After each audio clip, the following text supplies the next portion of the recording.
Pictures of the upcoming patch are now available on Instagram, showcasing the museum and more. So in this video, I'm going to do some speculation on the museum based on the information the developers have shared with us and the things that we can see here. And before we even get into that, we'll review all of the pictures that they have on this official Instagram page.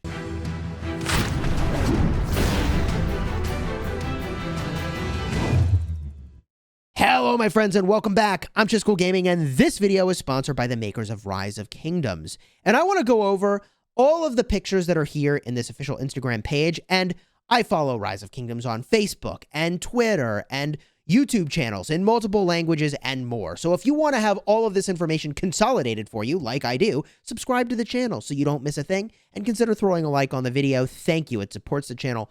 I appreciate you. The Birth of Spring patch is just around the corner, and I actually think this might be a in-game screenshot of the Tempest Clash without all of the interface perhaps showing. But in the center of this picture, weirdly enough, they've got a cog or a gear over here. And to me, that's indicating that this is the screen by which you select the boat that you're going to fight with in your naval battle. And the 5 boats you see here are your other team members. So presumably, these are the boats that the other team members have chosen, I think. This is my guess based on that picture. Here is where the new Desert KVK is going to go. It says Pioneer Event. This is where we had Trojan Horse previously, and also we had March of the Ages. Now, this picture, we're going to talk about this one a lot. These are presumably 3 relics in an exhibit in the museum. And I have a lot to say about the museum, which we're going to get to in just a little bit. Here, however, is a picture of the Spring Festival event. And this looks a lot like the Thanksgiving event. I'll have a card up in the top if you want to check out my video about that for more information. But the important thing to remember for this is that we see the ability to trade dishes in the upper right. Trading dishes and fulfilling other people's requests is the most important way to complete this event. It actually gave you material crates in the Thanksgiving event. So this is going to be very important to get that right. Use that exchange function. Presumably it will be like the Thanksgiving event and be very rewarding. And the final picture here is that we get a new city theme. Now, for a second, I thought, is this city theme also the weird icon we see over here? And I'm not sure that it actually is the same thing. If you know what that icon presumably holds, leave a comment down below. I would be interested for your thoughts there. But a new city theme coming to the game, and I mean, it looks cool. Like, that looks like when it's sort of in nighttime and it's lit up. So daytime, it might be not quite so luminescent, but I think it's a pretty cool looking theme. We'll see how it functions. That's ultimately what's going to matter at the end of the day. So let's now dive deep on this museum picture. And I have a lot of theories about how the museum is going to work. Keep in mind that what I'm about to share is pulling from what the developers have said and making some assumptions about what it might mean.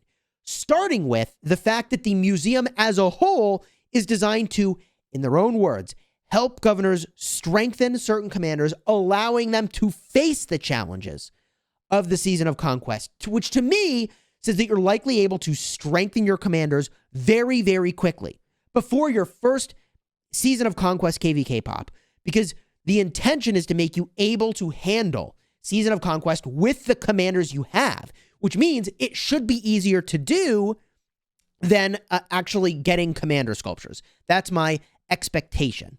Okay, now there almost certainly will be a spend component to accelerate, similar to how we have sovereign keys and the way the legendary tavern works. But there's likely to be events that give you incremental progress free to play. So things like how you can get gold keys from events and sovereign keys, etc. Presumably you can get the currencies, the exhibit and relic coins that you would need for your museum. Now, my expectation is that these buffs will work for as long as you're in the Season of Conquest, but if you migrate back to a younger kingdom, all of the buffs in the museum itself will be disabled, but your progress is maintained such that when you get back to the Season of Conquest, I assume they will be activated again. Now, my suspicion is that the building you will ultimately create in your city, the museum, will be like the blacksmith, in that it doesn't require a ton of resources or a bunch of level ups to start to function. You just build it and you're off to the races. And if we take a quick look at the commanders that are getting enhanced here, it is remarkable the spread that we're talking about. 14 commanders, including Ethelfled, who I still use So if she's good already, Trajan Ethel, GG, man. Whatever they're doing to enhance her is just all upside. You've got VIP commanders as well, which I found somewhat, well, it's good. Actually, it's very good. But Minamoto and Hannibal Barca were in need of some love for sure. And then you've got gold key commanders like Double C and Charles Martel. Charles Martel, dude, Chucky was already really good here, okay? Charles Herald was good. Making it better is amazing. So there are some commanders in here that currently aren't used that might become usable, like Freddy and Caesar. And there are commanders that already are usable that will become even better. In Card King, KVK, or Wheel of Fortune, there's a number of commanders that are actually getting enhanced as well. So like Esong, Richard I, and Charlemagne, KVK reward. The only commander that didn't hit the list, I feel like, from the early game here, is Wu Zetian.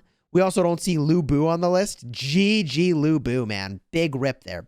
Big rip for Lu Bu. Unless I missed it. Maybe I did. Nope, didn't miss it. Lu Bu's not on the list. Rip Lu Bu.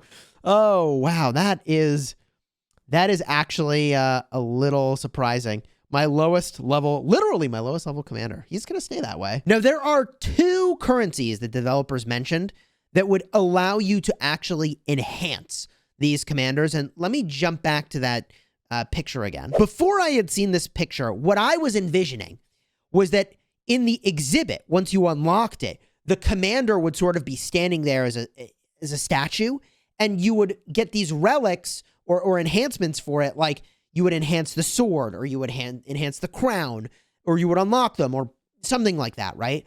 But instead, what we see, I think, is a bunch of pedestals. Those pedestals will become available, presumably, when you unlock the exhibit. You need exhibit coins to do that. And then relic coins are what you need to enhance the different relics that you see on the screen. And my suspicion is that this relic all the way on the right is not colorized, which means it probably has not been enhanced yet.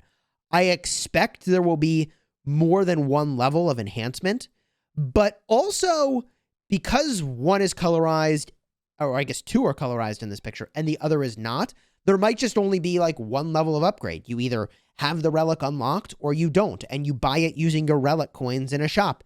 Presumably. I'm just guessing. Okay? So you aren't earning a currency, it would seem, dedicated to any one commander, but you are earning this currency that lets you pick, hey, which exhibit do you want to unlock? Which relic coins do you want to work on? Or which relics do you want to work on? And I assume that means you don't actually have to have the commander expertise, maybe, to start to get the benefit of these relics, which will be pretty cool, right? If a commander you have not even maxed can also be enhanced. I actually hope that is going to be the case. Now, one last thing before I get into the buffs themselves and what I think they might be. What I want to key into is the fact that they said that this is the first batch of commanders, which suggests that they will add more commanders based on either the commander age or their relative strength. And I am a huge fan of allowing the developers, or mechanisms that allow the developers, to rebalance the metagame to be more fair, or to take commanders that are unpopular because they're presumably bad and make them in tune or in line with the other commanders that are in the game. But this is not exactly a rebalancing of the meta per se. Like, depending on how you get this currency, right? Like, you have to work for it and you have to earn it, and you may ultimately have to pay something for it. So it's not just like a straight rebalancing where, hey, suddenly the commanders all do more. You are going to have to earn these extra buffs. So what are these buffs? I have a few ideas for what they could be. And look, they could be very simple or they could be very complex. They could be as complex as literally new skills that give the commanders ability to do new things. They could also enhance existing skills. And that enhancement could boost them without fundamentally changing how they operate, like more damage factor or more healing factor or more stats. Or it could actually change the way the commander functions. So, the shield could make it so that, hey, every time you use an active skill, now you get more defense. Well, that actually changes the way the commander functions, right? You can make it so that when you use an active skill, you heal or do damage, or you get the idea. There's lots of options here. Now, there's also the possibility that when you buff the commander with these relics, that it's very simple, that it's just raw stats. It's not enhancing any of the skills on the commander.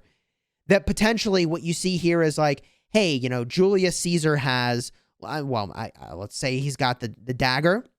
So if you get the dagger, you get more attack. And if you get the shield relic unlocked, that you're going to get more defense, right? It could be that simple. There could be things to enhance troop capacity or normal and counterattack damage or skill damage or march speed. Like there's a lot of just extra stat boosts that would be very fun to play with and could be very strong. So I am really hyped for the museum. I think this is good. It has the potential to do some really cool things for old commanders.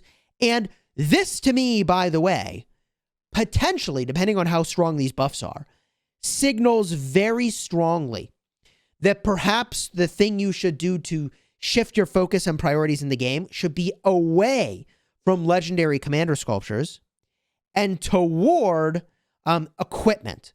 Because if the commanders you already have and the commanders from gold keys become ultra viable, especially if they are ultra viable in the open field, then you don't need sculptures for other commanders that are new and fun. But like if those commanders are more focused on rally or garrison, then you can refocus your energy on less with gemming, however many gems you get, whether you're free to play and obtaining them that way or spending. Gemming your way toward better commanders, you can shift it toward gemming your way toward better equipment and doing those events that require gems. My 2 cents, okay?